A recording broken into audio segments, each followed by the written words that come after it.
the internal memory organization in the 8051 microcontroller। आप सब लोग जानते हैं कि 8051 जो माइक्रो कंट्रोलर है उसमें जो रैम होती है इंटरनल मेमोरी वो 128 बाइट होती है।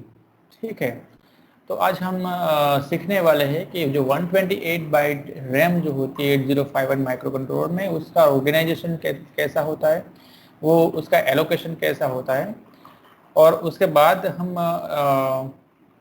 सिमुलेशन देखेंगे जिसमें जो मेमोरी होती है उसका यूज़ हम कैसे कर सकते हैं वो सीखेंगे उसमें। ठीक है, तो स्लाइड में आप लोग देख सकते हो कि जो रैम है वो 128 बाइट है। हमारी रैम जो होती है 128 बाइट होने की वजह से अगर आप 00H हेक्साडेसिमल नंबर है ये, उस स्टार्टिंग फ्रॉम आप काउंट करना स्टार्ट करोगे फ्रॉम द 00H, और आपको काउंट कितने करने हैं, 128 बाइट काउंट करने हैं। That means 128 is your decimal number here. मतलब 00H से आपको 128 डेसिमल काउंट करने हैं। अगर आप 128 डेसिमल काउंट करोगे तो आपका जो लास्ट नंबर होगा वो 7FH होगा। ठीक है, सिंपल एग्जाम्पल मैं आपको देता हूँ कि आपको डेसिमल के अंदर 15 काउंट करना है, तो 00 से लेके आप 15 काउंट करोगे तो आपका 0 हो जाएगा, फिर 1, फिर 2, 3, 4, 5, 6, 7, 8, 9, 10, 11, 12, 13 एंड 14। सो 0 से 14 जो नंबर है डेसिमल, उसका टोटल काउंट कितना हो गया, 15 हो गया। तो यहाँ पे हमारा इंटरनल मेमोरी जो ऑर्गेनाइजेशन है उसमें रैम की जो साइज है वो 128 बाइट है। तो मतलब आप हेक्साडेसिमल में 00 से काउंट करना स्टार्ट करोगे तो 00 से 128 नंबर काउंट करना है, तो जो लास्ट नंबर होगा वो 7F हो जाएगा। ठीक है, तो ये हमारा स्टार्टिंग नंबर हो गया 00 और ये हमारा लास्ट नंबर हो गया 7F। ठीक है, अब उसमें जो ऑर्गेनाइजेशन होता है तो वो डिवाइड 3 ग्रुप में होता है। पहला जो ग्रुप है उसमें आप देख सकते हो कि 32 बाइट जो है फ्रॉम दी 128 बाइट, जो 32 बाइट है वो रजिस्टर बैंक के लिए एलोकेट किया गया है। तो आप देख सकते हो 00 से एड्रेस, जो 00 एड्रेस है उस वहां से लेके जो 1F एड्रेस है वहां तक आप सिर्फ रजिस्टर बैंक ही देख सकते हो। ठीक है, तो 00 से आप 32 काउंट करोगे, 00 से लेके आप 32 काउंट करोगे तो लास्ट काउंट आपका आ जाएगा 1FH। सो 00 से लेके 1FH काउंट करोगे तो टोटल जो नंबर होगा वो डेसिमल में 32 हो जाएगा। ठीक है, तो 32 जो बाइट है, 32 लोकेशंस है रैम में, वो सिर्फ रजिस्टर बैंक के लिए एलोकेट किया गया है। पता चल गया आपको। उसके बाद हम बात करें तो 16 जो लोकेशंस है उसके बाद के, तो मतलब उसका एड्रेस हम यहाँ पे लिखे तो वो 20H से लेके 2FH, तो मतलब हम 20H से 16 डेसिमल काउंट करेंगे तो लास्ट लोकेशन जो होगा वो 2F हो जाएगा। ठीक है, तो इसके बीच में कितने लोकेशन हो गए, 16 लोकेशन हो गए। तो 16 जो लोकेशन हो गए वो लोकेशन सिर्फ और सिर्फ बीट एड्रेसेबल होते हैं। वो जो लोकेशंस होते हैं वो बीट एड्रेसेबल होते हैं। मतलब क्या, एक बाइट जो होता है, फॉर एग्जांपल 20 जो लोकेशन है, 20 लोकेशन में आप देख सकते हो 20 इज 1 बाइट नंबर, तो 1 बाइट इक्वल्स टू 8 बीट। आप लोग ये जानते हो 1 byte equals to 1 byte equals to 8 bit. 8 bit मतलब क्या, तो वो भी आपको पता है, 1 2 3 4 5 6 7 8, D0 से लेके D7 तक जो बीट होती है वो आपकी हो जाएगी 8 बीट। ठीक है, so this is your LSB, least significant bit, and this is your MSB, most significant bit. तो मतलब यहाँ पे कहने का मतलब क्या है कि जो 16 बाइट्स है स्टार्टिंग उसका एड्रेस है 20, और लास्ट एड्रेस है उसका 2F, तो जो 20 है जो नंबर आपको है यहाँ पे देख रहे हो आप, एड्रेस का 20 एड्रेस है, उसमें आप देख सकते हो 8 बीट हो जाएंगे, ठीक है। एक लोकेशन पे 8 बीट होगी, D0 से लेके D7, तो उसमें से हर एक जो बीट है वो आप एड्रेस कर सकते हो। दैट मीन्स यहाँ पे आप देख सकते हो कि एक एड्रेस, एक जो लोकेशन है उसमें 8 बीट है, टोटल ऐसे कितने लोकेशन से, 16 लोकेशन से, तो 16 multiply by 8 and that is equal to 128। तो 16 बाइट में 128 बीट्स हो जाएंगे आपके। तो हर एक जो 128 जो बीट है उसमें से कोई भी बीट आप एड्रेस कर सकते हो, कोई भी बीट को आप रीड कर सकते हो या उसमें कुछ डेटा राइट भी कर सकते हो, ठीक है। तो आपको ये भी पता चल गया होगा कि 16 बाइट जो है वो बीट एड्रेसेबल है, वो जो लोकेशंस है वो बीट एड्रेसेबल लोकेशंस है, मतलब पर्टिकुलर कोई भी जो बीट है वो बीट को आप रीड भी कर सकते हो और राइट भी कर सकते हो। और उसके बाद आप देखें कि फर्स्ट 32 बाइट हो गए और फिर 16 बाइट हो गए, तो मतलब टोटल बाइट कितने हुए, 32 प्लस 16 इक्वल्स टू 48। तो 128 में से 48 अगर आप बात कर दोगे तो आपके पास आंसर आएगा 80।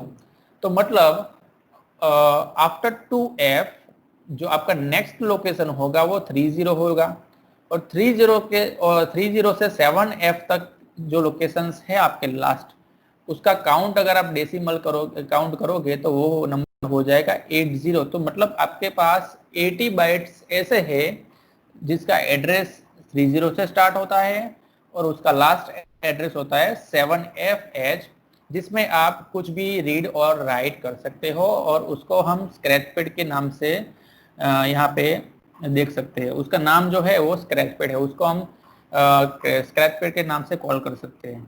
It is known as scratch pad, ठीक है। It is a general purpose area जहाँ पे हम कुछ भी डेटा को रीड कर सकते हैं और राइट भी कर सकते हैं। तो ये हमारा हो गया internal memory organisation. That means जो हमारा 128 बाइट जो है 128 लोकेशंस है हमारे रैम में, उसमें से 32 लोकेशन जो है वो रजिस्टर बैंक के लिए है, और रजिस्टर बैंक को कैसे सिलेक्ट करना है और बाय डिफॉल्ट रजिस्टर बैंक कौन सी है वो हम देखने वाले हैं अभी। और उसके बाद जो 16 जो लोकेशंस है वो बीट एड्रेसेबल है, तो बचे हमारे पास 80 लोकेशंस, वो स्क्रैच पैड के नाम से हम उसको कॉल करते हैं, और वो जो स्क्रैच पैड है उसमें हम कोई भी डेटा रीड कर सकते हैं और राइट भी कर सकते हैं, उसको हम जनरल पर्पज रैम भी बोल सकते हैं, ठीक है। So it is your general purpose RAM और स्क्रैच पैड एरिया।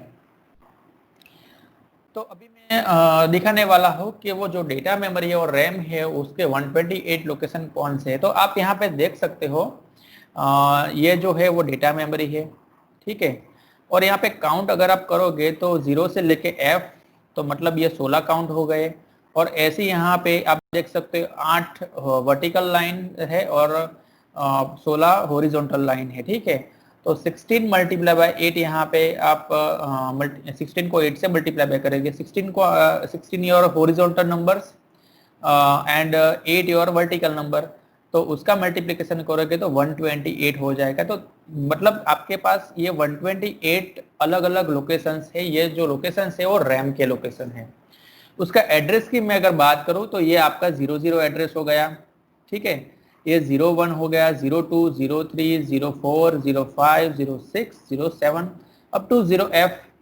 उसके बाद ये 10 वाला है तो ये हो गया आपका 10, ये आपका हो गया 11, ये आपका हो गया 12, ये आपका 13, ये 14, 15, 16, 17, 18 अप टू ये आपका हो गया 1F। ऐसे आप आगे बढ़ोगे तो यहाँ पे 20 से लेके 2F है, 30 से लेके 3F है, और फाइनली यहाँ पे आप देख सकते हो 70 से लेके 7F लोकेशंस आपके पास अवेलेबल है। तो ये मतलब ये पूरा जो 128 लोकेशन है वो आपका रैम का लोकेशन है, मैंने अभी जो बात की वो। तो यहाँ पे आप देख सकते हो जो मैंने अभी बात की 00 से लेके 1F तक के जो लोकेशंस है वो रजिस्टर बैंक के लिए एलोकेट किए हुए, तो चलो यहाँ पे समझते हैं कि वो क्या है। तो आप देख सकते हो ये 00 से लेके 01, 02, 03, 4, 5, 6 और 7, तो इतने लोकेशंस है वो आप हमने देखा कि वो रजिस्टर बैंक R0 के लिए है। ठीक है, हमने यहाँ पे देखा ना, रजिस्टर बैंक जो 0 है, R0 मतलब 0, रजिस्टर बैंक 0, तो रजिस्टर बैंक 0 के लिए है ये 00 एड्रेस से लेके 07 एड्रेस लोकेट किया गया हुआ है। तो ये 00 हो गया और ये 07 हो गया। ठीक है, उसके बाद आप देख सकते हो 08 एड्रेस है, वहां से लेके 1F एड्रेस, सॉरी 0F, तो ये एड्रेस जो है वो रजिस्टर बैंक 1 के लिए एलोकेट किया गया हुआ है। तो अगर हम रजिस्टर बैंक 1 सिलेक्ट करेंगे और उसमें रजिस्टर 0R0 में अगर हम कोई डेटा यहाँ पे एंटर करेंगे, राइट करेंगे, तो वो यहाँ से स्टार्ट होगा 08 से। ठीक है, अब रजिस्टर बैंक की हम बात करें तो रजिस्टर बैंक में आप देख सकते हो यहाँ पे एक बैंक में करीबन 8 रजिस्टर होते हैं। रजिस्टर बैंक 0 की बात करें तो उसमें R0, R1, R2, R3, R4, R5, R6 and R7 अलग अलग 8 registers are available in each bank. तो मतलब बैंक 0 की बात करें तो उसमें भी 8 रजिस्टर हो जाएंगे, बैंक 1 में भी 8 हो जाएंगे, बैंक 2 में भी 8 हो जाएंगे एंड बैंक 3 में भी 8 हो जाएंगे। ठीक है, तो आपने यहाँ पे देखा 32 बाइट जो है बैंक रजिस्टर में, उसमें हर एक बैंक में 8 बाइट इस्तेमाल होती है। एक रजिस्टर, डिफरेंट रजिस्टर्स होते हैं R0 से लेके R7, एक रजिस्टर का एक बाइट हो गया, दूसरे रजिस्टर का दूसरा बाइट हो गया। ठीक है, तो अगर यहाँ पे हम तीसरी रजिस्टर बैंक की बात करें मतलब R2, तो उसका एड्रेस हो जाएगा 10 से लेके 17 तक। तो ये अभी मैंने जो राउंड बनाया वो हो गया रजिस्टर बैंक R2 के लिए। और वैसे R3 के लिए हम बात करें तो ये जो एलोकेशन है from the 1A to 1F, तो ये लास्ट वाला जो राउंड बनाया मैंने वो हो गया रजिस्टर बैंक 3 के लिए। ठीक है, तो अगर आप कोई भी रजिस्टर बैंक चूज करते हो R0, R1, R2, R3 में से, और पर्टिकुलर कोई भी रजिस्टर यहाँ पे चूज करके, फॉर एग्जांपल R5 रजिस्टर मैंने चूज किया और उसमें कोई भी डेटा आप राइट करते हो, तो वो डेटा जो बैंक सिलेक्ट की हुई है तो उसका रजिस्टर के लोकेशन में यहाँ पे आपको राइट हुआ, यहाँ पे देखेंगे आप कि जो डेटा हमने यहाँ पे राइट किया होगा वहाँ यहाँ पे रिफ्लेक्ट हो जाएगा। ठीक है, तो वो अभी हम देखते हैं, अभी थोड़ी देर के बाद प्रोग्राम एक एग्जांपल की तौर तहत लेके वहाँ पे और देखेंगे कि कैसे हम डेटा पर्टिकुलर रजिस्टर बैंक में हम राइट कर सकते हैं। ठीक है, और उसके बाद आप देख सकते हो 20 एड्रेस से लेके 2F जो एड्रेस है वो पूरा आपका हो गया बीट एड्रेसेबल। ठीक है, तो ये जो पूरी लाइन हो गई 20 से लेके 2F वो आपका एलोकेशन हो गया बीट एड्रेसेबल रैम का। तो मतलब ये जो पूरी लाइन है वो बीट एड्रेसेबल है, उसमें हर एक रजिस्टर, हर एक जो लोकेशन है उसमें 8 बीट होती है, तो वो पर्टिकुलर 8 बीट जो है वो एड्रेसेबल है। पर्टिकुलर एक बीट पे मैं रीड और राइट कर सकता हूँ। ठीक है, और जो बाकी बचा जो लोकेशन है ये हो गया 30 से लेके 7F तक का, वो आपका स्क्रैच पैड हो गया, वहां पे आप कुछ भी लिख सकते हो। ठीक है, कोई भी डेटा वहां पे स्टोर करवा सकते हो। वो जनरल पर्पस एरिया है, वो भी हम देखेंगे उसमें कैसे हम डेटा जो है वो रीड और राइट कर सकते हैं। तो this is the example of the internal memory organisation. यहाँ पे आप देख सकते हो 128 बाइट्स जो है उसकी हर एक लोकेशन यहाँ पे मैंने आपको समझाई है। और डिफॉल्ट रजिस्टर बैंक की बात करें हम कि अगर हम 8051 को पावर अप करते हैं तो बाय डिफॉल्ट अगर मैं R0 में कोई, ठीक है, तो अगर मैंने यहाँ पे लिख दिया मूव R1 हैज 05H, तो इसका मतलब ये हो गया जो ये इमीडिएट डेटा है 05H वो आपका R1 में मूव हो जाएगा। ठीक है, तो अगर मैंने कोई रजिस्टर बैंक सिलेक्ट नहीं की है तो डायरेक्टली वो रजिस्टर बैंक 0 सिलेक्ट हो जाएगी और उसके एड्रेस पे R0 एड्रेस पे और यहाँ पे हमने इंस्ट्रक्शन लिखी है R1, तो मतलब R1 जो एड्रेस है, R1 का जो एड्रेस है वहां पे 05H डेटा राइट होगा। तो हम यहाँ पे देख सकते हैं कि R1 का एड्रेस कौन सा है, तो आप यहाँ पे देखिए this is register bank R0, जो हमने बोला कि बाय डिफॉल्ट ये रजिस्टर बैंक सिलेक्ट होगी, तो उसमें ये पहला एड्रेस 00 हो गया, वो आपका R0 का हो गया, फिर R1 का हो गया। तो यहाँ पे ये जो 01 एड्रेस है वहां पे 058 डेटा आएगा। तो वो भी हम देख लेंगे कि कैसे हम वो इंस्ट्रक्शन लिख के पर्टिकुलर लोकेशन पे डेटा जो है वो राइट कर सकते हैं। ठीक है, तो ये हो गया बाय डिफॉल्ट रजिस्टर बैंक कौन सी सिलेक्ट होगी। उसके बाद देखते हैं कि रजिस्टर बैंक को कैसे सिलेक्ट करते हैं।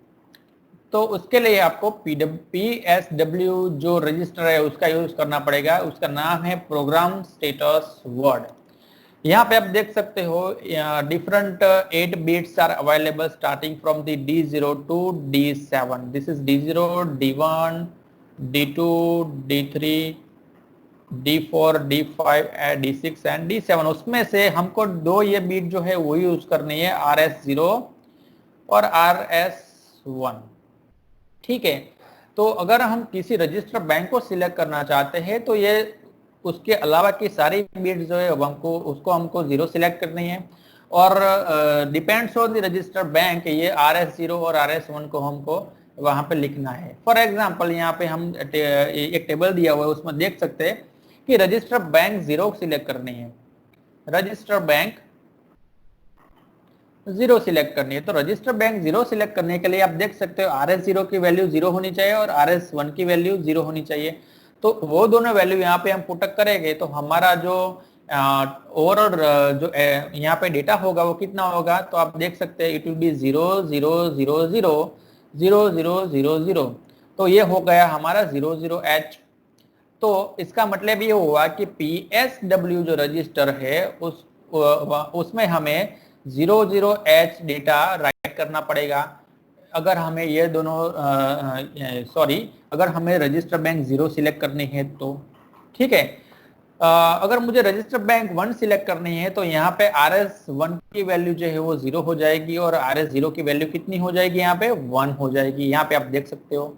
ठीक है, तो वो अगर सिलेक्ट करेगा तो आप देख सकते हो यहाँ पे ये एड्रेस जो हो गया वो हो गया 0001 सॉरी 0000 और यहाँ पे 1000। तो उसका हम फाइंड आउट करेंगे हेक्साडेसिमल नंबर, तो हो जाएगा इसका 0 और इसका हो गया 8, तो वो हो गया आपका 08H। तो मतलब PSW रजिस्टर में हमें 08H राइट करना पड़ेगा अगर हमें रजिस्टर बैंक 1 सिलेक्ट करनी है तो। इस तरह हमें अगर रजिस्टर बैंक 2 सिलेक्ट करनी है तो RS1 की वैल्यू यहाँ पे हमें पुटअप करनी पड़ेगी 1 और RS0 की वैल्यू हो जाएगी 0। तो अल्टीमेटली आपका जो नंबर हो गया वो हो गया 0000001 and then after it will be 0000। तो ये आपका हो गया 1 और ये आपका हो गया 0H। तो मतलब 10H डेटा अगर आप PSW में राइट करोगे तो आपकी बैंक जो है वो 2 सिलेक्ट हो जाएगी। पता चल गया। इस तरह अगर हमें बैंक नंबर 3 सिलेक्ट करनी है तो यहाँ पे दोनों लोकेशन पे हमें 1 राइट करना पड़ेगा। तो मतलब हो गया ये आपका 0001 और ये हो गया 1000। तो नंबर हो गया आपका ये वाला, ये हुआ 1 और ये हुआ 8H। तो मतलब हेक्साडेसिमल नंबर 18H अगर आप राइट करोगे PSW में तो आपकी रजिस्टर बैंक जो 3 है वो सिलेक्ट हो जाएगी। ठीक है, तो ये हमने अभी जो बात आपको बताई वो हम सिमुलेशन में देखते हैं कि वो कैसे वर्क होती है। ठीक है, so let us see the simulation. So ये विंडो में आप देख सकते हो कि मैंने एक सॉफ्टवेयर यूज किया हुआ है EDSIM51DI जो हमारा 8051 माइक्रो कंट्रोलर के लिए है। और मैंने अभी जो आपको विंडो दिखाई डेटा मेमोरी की, वो डेटा मेमोरी की विंडो भी आप यहाँ पे देख सकते हो। ठीक है, तो चलो हम पहले देखते हैं कि बाय डिफॉल्ट पावर अप करने के बाद रजिस्टर बैंक जो 0 सिलेक्ट होती है तो उसमें उसका यूज हम कैसे कर सकते हैं। तो आप देख सकते हो मैंने एक प्रोग्राम बाय डिफॉल्ट राइट किया हुआ है, यहाँ पे लिखा हुआ है। उसमें आप देख सकते हो कि register move R0 comma has 08H। First हमारी इंस्ट्रक्शन ये है। तो मतलब इसका मतलब आप जानते हो, you already know the instruction sets of the 8051। तो उसका मतलब ये है कि 08H जो डेटा है हेक्साडेसिमल डेटा, वो R0 में मूव होगा। मगर यहाँ पे R0 मतलब कौन सी बैंक का R0 हो गया? तो मैंने बोला आपको कि पावर अप करने के बाद बाय डिफॉल्ट जो रजिस्टर बैंक वो कौन सी सिलेक्ट होगी यहाँ पे? तो वो हो जाएगी रजिस्टर बैंक 0। ठीक है, तो रजिस्टर बैंक 0 में R0 का एड्रेस कौन सा है? कौन बताएगा? आप बताओगे मुझे? Yes, so it will be your 00। तो यहाँ पे 00, यहाँ पे आप देख सकते हो ये है आपका 00। तो 00 लोकेशन पे यहाँ पे 08H डेटा आना चाहिए।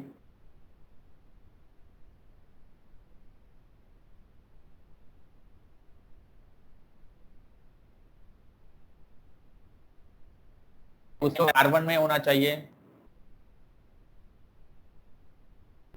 ठीक है, सो 01H जो डेटा है वो R1 में होना चाहिए।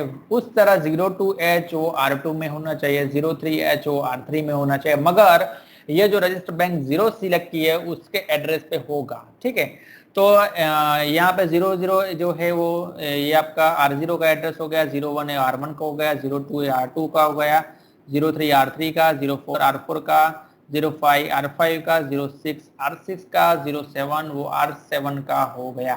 ठीक है, और 08 एड्रेस से आपकी रजिस्टर बैंक 1 होगी, वो स्टार्ट हो जाएगी। तो मतलब यहाँ पे हमने बोला कि पावर अप पे आपके रजिस्टर बैंक 0 सिलेक्ट होगी। ठीक है, तो चलो ये प्रोग्राम जो है वो रन करके देखते हैं कि क्या होता है। First of all let us see the is there any error. तो उसको चेक करने के लिए मैं यहाँ पे असेंबल करता हूँ कोड को मेरे। तो मैंने कोड असेंबल कर लिया, देयर इज नो एरर ऐसा मुझे यहाँ पे दिखाई दे रहा है। और now let us step by step run the program. अभी आप देख रहे हो मेरा प्रोग्राम काउंटर है वो 00 पे 0000 पे सेट हुआ है। तो मतलब पहली जो इंस्ट्रक्शन है वो ये एग्जीक्यूट होने वाली है। So let us step by step run it. तो फर्स्ट इंस्ट्रक्शन एग्जीक्यूट करने के बाद मुझे R0 में यहाँ पे 808H मिलना चाहिए, और साइमल्टेनियसली डेटा मेमोरी में जो 00 लोकेशन है वहां पे भी मुझे 08H डेटा मिलना चाहिए। सो देखते हैं, चलो। सो आप देख सकते हो यहाँ पे 00 लोकेशन पे 08 हमें मिला है। फिर बाद में 01 मिल गया, R1 जो R1 का जो लोकेशन है वहां पे। और यहाँ पे भी आप देख सकते हो जो रजिस्टर बैंक जो है उसके R0 में 8, यहाँ पे 1 मिल गया हमें। तो इसका मतलब ये हुआ कि पावर अप होने के बाद बाय डिफॉल्ट रजिस्टर जो बैंक है वो 0 सिलेक्ट होती है। Let us move forward. तो यहाँ पे देख सकते हो 02 मिल गया हमें, फिर बाद में 03 मिल गया, 04, 05, 06 और फाइनली 07 में 70 मिल गया। ठीक है, तो आपने देखा कि बाय डिफॉल्ट रजिस्टर बैंक कौन सी सिलेक्ट हुई है? Exactly it is register bank 0।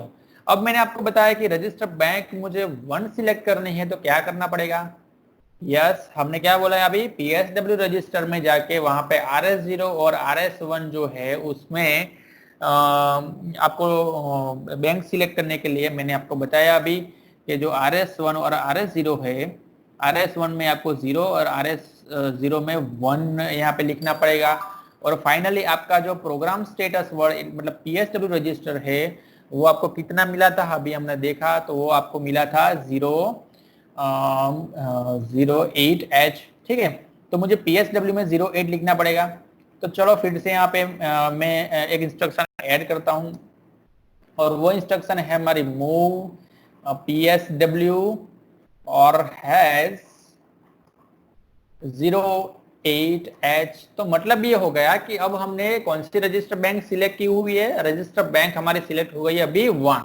ठीक है, तो असेंबल करता हूँ।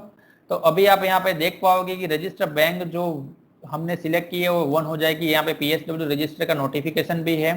तो यहाँ पे आप देख सकते हो कि 0 और 1 यहाँ पे हमें मिलेगा RS1 और RS0 में। चलो स्टेप बाय स्टेप एग्जीक्यूट करते हैं। तो आप देख सकते हो PSW में मुझे 01 मिला है। ठीक है, और now let us move forward. तो अभी R0 में हमें 08 मिलेगा। R0 मतलब यहाँ तो 08 आ जाएगा, मगर हमने रजिस्टर बैंक तो आप देख सकते हो 1 सिलेक्ट की हुई है, तो मतलब 08 एड्रेस पे हमें 08 डेटा मिलेगा। चलो देखते हैं। तो मिल गया। ठीक है, यहाँ पे आप देख सकते हो 08 डेटा मुझे मिल गया। नाउ जैसे जैसे हम आगे बढ़ेंगे वैसे वैसे यहाँ पे R1, R2, R3, R4, R5, R6 और R7 का जो डेटा हमने यहाँ पे मूव किया है वो डेटा हमें वैसे वैसे मिलता जाएगा। ठीक है, तो हमें देखो हमें मिल गया 01, बाद में 02, 03, 04, 05, 06 और फाइनली 70। ठीक है, तो ये हमने आपको दिखाई रजिस्टर बैंक कौन से सिलेक्ट की हुई है, अभी रजिस्टर बैंक 1 सिलेक्ट की हुई है। और नेक्स्ट एग्जांपल हम लेते हैं रजिस्टर बैंक 3 का, तो उसका जो नंबर था हमने अभी फाइंड किया था वो कौन सा था, वो नंबर था 18। तो यहाँ पे मैं 18 लिख देता हूँ। तो PSW में क्या अभी आ जाएगा, 18 आ जाएगा। तो मतलब हमारी रजिस्टर बैंक जो 3 थी वो सिलेक्ट हो जाएगी। तो चलो देखते हैं। तो अभी यहाँ पे भी कोई एरर नहीं है। तो PSW में हम देखते हैं 1 आता है या नहीं आता है। तो PSW में आप देख सकते हो यहाँ पे 1 आ गया और यहाँ पे भी 1 आ गया। तो मतलब हमारी जो बैंक है वो 3 सिलेक्ट हो गई है। PSW में हमने 18H लिखा है इसलिए। बाद में हम देखते हैं उसका एड्रेस। आप जानते हो कौन कौन से कहाँ से बैंक स्टार्ट होती है, रजिस्टर बैंक 3 का एड्रेस कहाँ से स्टार्ट होता है, तो वो है 18 से लेके 1F तक। तो यहाँ पे 18 से लेके आपको R0 से लेके R7 के जो डेटा है हमने जो यहाँ पे मूव किए वो सारे डेटा यहाँ पे राइट होते हुए दिखाई देंगे। ठीक है, चलो स्टेप बाय स्टेप एग्जीक्यूट करते हैं। तो फर्स्ट एग्जीक्यूशन के बाद आप देख सकते हैं 08H जो R0 में है वो है यहाँ पे R0 के बैंक 3 के R0 के एड्रेस पे यहाँ पे आपको राइट होता हुआ दिखाई दे रहा है। तो 08HA वो आ गया है आपके 18 लोकेशन पे। बाद में 19 लोकेशन पे आपको R2 का R1 का जो डेटा है वो मिल गया। फिर नेक्स्ट 2, फिर नेक्स्ट 3, फिर 4, देन आफ्टर 5, 6 एंड 70। तो आपने देखा कि रजिस्टर बैंक 3 से लेके इसलिए हमें R0 से लेके R7 के सारे डेटा यहाँ पे आपने देखा कि हमें राइट होते हुए दिखाई दे रहा है। तो ये हो गया रजिस्टर बैंक की बात। नाउ अगर हमें स्क्रैच पैड का यूज करना है तो स्क्रैच पैड का यूज करने के लिए हमें जो पर्टिकुलर लोकेशन है उसमें कोई डेटा राइट करना है, तो उसके लिए भी एक आपको इंस्ट्रक्शन दिखा देता हूँ यहाँ पे। फॉर एग्जाम्पल यहाँ पे एक इंस्ट्रक्शन में ऐसे लिखता हूँ कि मूव 70H हैज 50H। तो मतलब क्या है इसका कि जो 70 लोकेशन है उस लोकेशन पे मुझे 50 डेटा चाहिए। तो 70 लोकेशन हमारा कौन सा है, ये वाला 70 लोकेशन है और वहां पे हमें क्या चाहिए, 50 डेटा चाहिए। तो चलो ये प्रोग्राम को हम असेंबल करके फिर बाद में स्टेप बाय स्टेप एग्जीक्यूट करते हैं। एग्जीक्यूट हो यहाँ तक तो हो ही गया है, R0 से लेके R7 तक तो हो ही गया है बिकॉज ये डेटा ऑलरेडी हम देख सकते हैं। तो वही डेटा ओवरराइट होगा। फाइनल स्टेप हमें यही देखना है। तो चलो देखते हैं आगे। तो अब R7 तक के डेटा यहाँ पे आप देख सकते हो वो ऑलरेडी ओवरराइट हो चुके हैं। और फाइनली 70 लोकेशन मतलब ये वाला जो लोकेशन है उसमें मुझे 50 डेटा यहाँ पे राइट करना है। तो चलो वो होता ही है नहीं, देख लेते हैं। तो आप देख सकते हो स्क्रैच पैड का जो एरिया है वहां पे मैंने 70 लोकेशन पे 50 डेटा यहाँ पे राइट किया है। तो पता चल गया आपको होगा कि कैसे डेटा मेमोरी का हम इस्तेमाल कर सकते हैं, पर्टिकुलर लोकेशन पे कैसे हम राइट कर सकते हैं और कौन कौन से लोकेशन है और मेमोरी कैसे ऑर्गेनाइज की हुई है यहाँ पे हमारी 128 बाइट जो मेमोरी है वो। तो आपको पूरी तरह से आपको पता चल गया होगा। अगर आपको पता चल गया है तो वो मेरे लिए अच्छी बात है। So thank you very much for joining this session and hopefully ये लेक्चर आपको ज़रूर पसंद आया होगा।